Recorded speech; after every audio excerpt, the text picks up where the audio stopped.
Hey guys, good morning, welcome back to my channel. आपके पास बच्चों तो गाइस आज करने वाले हैं कंपाउंड इंटरेस्ट। तो काफ़ी प्यारी क्लास होने वाली है, काफ़ी सारी क्लास होंगी, इन क्लासों को आप देख लेना। उससे पहले अगर आपने हमारे चैनल को सब्सक्राइब नहीं किया, चैनल को सब्सक्राइब कीजिए और ज़्यादा से ज़्यादा सपोर्ट कीजिए।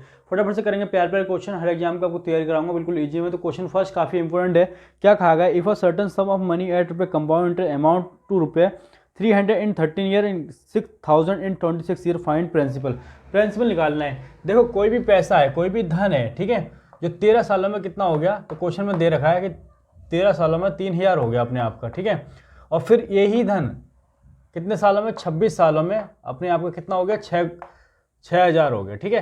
तो यहाँ से देखोगे आप, भाई यहाँ से यहाँ तक 13000 है, तो आगे ये जो पैसा है जो कितने सालों में हुआ, 13 साल में तो हुआ, 13 साल में कितना हो गया, 3000 हो गया। भाई 3000 था, 3000 और बढ़ गया, 6000 हो गया, ठीक है। तो यहाँ से जब निकालोगे आप, और मैं आपको बताऊं कंपाउंड इंटरेस्ट के केस में, अगर मान लो जैसे कंपाउंड इंटरेस्ट का केस है, और अगर पहले साल की बात करें, मतलब अगर 7 सालों की बात करें, जैसे 7 सालों में पैसा इस रफ्तार से बढ़ रहा है 1:2, तो अगले 7 सालों में भी इसी रेशियो में बढ़ेगा, ठीक है। अगले 7 सालों में इसी रेशियो में बढ़ेगा। और मान लें कि अगर 8 साल है, देखे, ठीक है, 8 सालों में पैसा इस रफ्तार से बढ़ रहा है 2:3 मान लो, ठीक है। तो अगले 8 सालों में पैसा इसी रेशियो से बढ़ेगा, ठीक है। ये चीज़ क्लियर होगी आपको। अब देखो, फिलहाल तो इस क्वेश्चन की हम बात कर रहे थे, ठीक है। यहाँ से जब सॉल्व करोगे इसे, 3 जीरो से 3 जीरो कट जाएंगे, तो ये जाएगा 3:6, तो यहाँ से जाएगा 1:2, ठीक है, और काटोगे तो ये जो है यहाँ से यहाँ तक जो पैसा है 1:2 की रफ्तार में बढ़ रहा है, ठीक है। तो उससे पहले भी तो 13 साल है, तो ये जो पैसा बढ़ेगा 1:2 की रफ्तार से बढ़ेगा। 1 यहाँ करेंगे तो 1:2 की रफ्तार से बढ़ेगा। लेकिन क्वेश्चन में साफ साफ कहा गया है कि जो पैसा है कितना है, ये 3000 है, कितना है, 2 नहीं है, ये 3000 है, इसका 1500 गुना। तो उसी प्रकार से ये 1 ना होके इसका 1500 गुना, जो स्टार्टिंग पैसा रहा होगा वो 1500 रहा होगा, और 1500 आपका आंसर आ गया। लिख लो फटाफट से, ठीक है। क्वेश्चन नंबर सेकंड कर लेते हैं। क्वेश्चन नंबर सेकंड में देखो क्या बताया गया। क्वेश्चन नंबर सेकंड में बताया गया, if a certain sum of money at compound interest amount ₹6000 in 7 year, ₹9000 in 14 year, find principal. Principal क्या होगा? देखो, कुछ पैसे थे, ठीक है, जो आपने उधार दिए, मान लो P, ठीक है, कुछ पैसे आपने उधार दिए जो कितने सालों में, 7 सालों में कितने हो जाते हैं, तो साफ साफ कहा गया है कि 6000 हो रखा है। और यही पैसे जब उधार दिए, ठीक है, तो 14 सालों में कितने हो गए, 14 सालों में ये हो गए 9000, ठीक है, 9000। तो यहाँ से यहाँ तक देखो 7 सालों में हो रहा है, तो अगले 7 साल में कितने हुए, ठीक है। तो यहाँ से यहाँ देखोगे, इसको काट लोगे, जो कट रहा है 3 जीरो से 3 जीरो काटोगे, तो पैसा देखोगे यहाँ से 2 से काटोगे तो 3 पे जाएगा, 3 से काटो, 3 2 जा 6 और 3 3 जा 9, ठीक है, ये आ गया। तो पैसा है इन 7 सालों में 2:3 की रफ्तार से बढ़ रहा है, तो अगले भी 7 सालों में इसी रेशियो से बड़ा होगा, ये हमेशा ध्यान रखना, ठीक है। यानी कि 2:3 में ही बड़ा होगा पैसा, 2:3। लेकिन पैसा जो बड़ा है यहाँ से यहाँ 7 साल में, वो 3 नहीं है, वो कितना है, क्वेश्चन में दे रखा है कितना है, 6000 है, इसका कितना, 3 दूनी 6, यानी कि इसका 2000। तो उसी प्रकार से जो धन भी होगा, ठीक है, जो प्रिंसिपल होगा स्टार्टिंग में, वो 2 ना होके इसका 2000, 4000 रहा होगा, 4000 आपका आंसर आ जाएगा। लिख लो फटाफट से, प्यारा सा क्वेश्चन है। क्वेश्चन नंबर 3 कर लेते हैं। क्वेश्चन नंबर 3 में देखो क्या बताया गया है, if a certain sum of money at compound interest ₹4500 in 11 years, ₹6750 in 22 years, find principal कितना होगा। देखो, कुछ पैसे आपने उधार दिए, ठीक है, और वो कितने हो जाते हैं, क्वेश्चन में दे रखा है कि 11 सालों में कितने हो जाते हैं, 4500 बन जाते हैं, ठीक है, कितने बन जाते हैं, 4500। और यही पैसे जब उधार दिए गए, तो क्वेश्चन में कहा गया है कि 22 साल में कितने, 22 साल में कितने हो जाते हैं, तो ये हो जाते हैं 67500।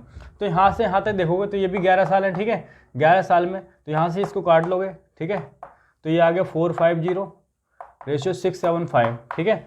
इसको कट करोगे तो ये आ जाएगा, इससे काट लो तो ये 50 आ जाएगा, और ये आ गया आपका 75, ये आ गया, ठीक है।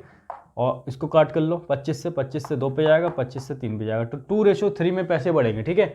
जब यहाँ से यहाँ तक 2:3 में बढ़ रहे हैं, तो यहाँ से यहाँ से भी 11 सालों का है, तो ये भी 2:3 में बढ़ेंगे, तो कितने में बढ़ेंगे, 2:3 में। लेकिन जो पैसा है वो कितना है, 11 सालों का 4500 है, ठीक है, इसका कितना टाइम, 1500 टाइम। तो उसी प्रकार से ये पैसा भी 2 ना होकर इसका 1500 टाइम कितना रहा होगा, 15 दूनी 30, 3000 रहा होगा, ठीक है। लिख लो फटाफट से, प्यारा सा क्वेश्चन है।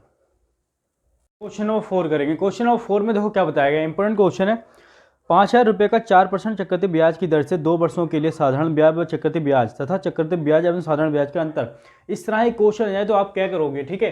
देखो, 2 साल के केस में आप पहले लिख लो, 2 साल के केस में, ठीक है, 2 साल का आ जाए, फिर 3 साल का आ जाए, और उसके बाद 4 साल का आ जाए, साथ साथ 5 साल का आ जाए। तो आपको करना क्या है, 2 साल के केस में आपको मल्टीप्लाई करनी है, मैं बताऊँ कहाँ मल्टीप्लाई करनी है। तो ये होगा आपका 2 और 1, ठीक है, ये हो जाएगा। और 3 साल के केस में आपको क्या करना पड़ेगा, यहाँ 1 3 और 3, ठीक है, इस तरह से इससे मल्टीप्लाई करोगे। और 4 साल का केस होगा तो आपका करना पड़ेगा 1 4, ठीक है, 6 और 4, ठीक है। उसके बाद अगर 5 साल का केस होगा तो 1 5 10 10 और ये 5, इससे मल्टीप्लाई करना पड़ेगा, ठीक है। ये पहले आप नोट डाउन कर लो, फिर नेक्स्ट क्वेश्चन करेंगे ये वाला, ठीक है। देखो अब क्वेश्चन देखो, क्वेश्चन आपका कह रहा है, क्वेश्चन में बताया गया है कि 5,000 रुपये का 4% चक्रवृद्धि ब्याज की दर से 2 वर्षों के लिए साधारण ब्याज पर चक्रवृद्धि ब्याज, ठीक है। देखो 5,000 रुपये हैं, ठीक है, प्रिंसिपल दे रखा है कितना 5,000। रेट की बात करें तो रेट आपको 4% दे रही है, ठीक है। और साथ ही साथ टाइम की बात करें तो 2, देखो 2 साल का केस आया है, ठीक है। तो सबसे पहले आप इसका जो भी प्रिंसिपल दे रखा है, ठीक है, इसका आप कितना निकालोगे, 4% निकालोगे। 4% हटाओगे नीचे 100 आ जाएगा, यहाँ से कट करोगे तो 5 और 20 200 आ जाएगा। कितना आ जाएगा 200, ठीक है। अब इस 200 का फिर निकालोगे आप 4%, 2 साल की बात करी ना, 1 साल के लिए निकाल लिया, 2 साल के 4% बटे 100 हो जाएगा, यहाँ से कट करोगे तो ये आ जाएगा 8, ठीक है।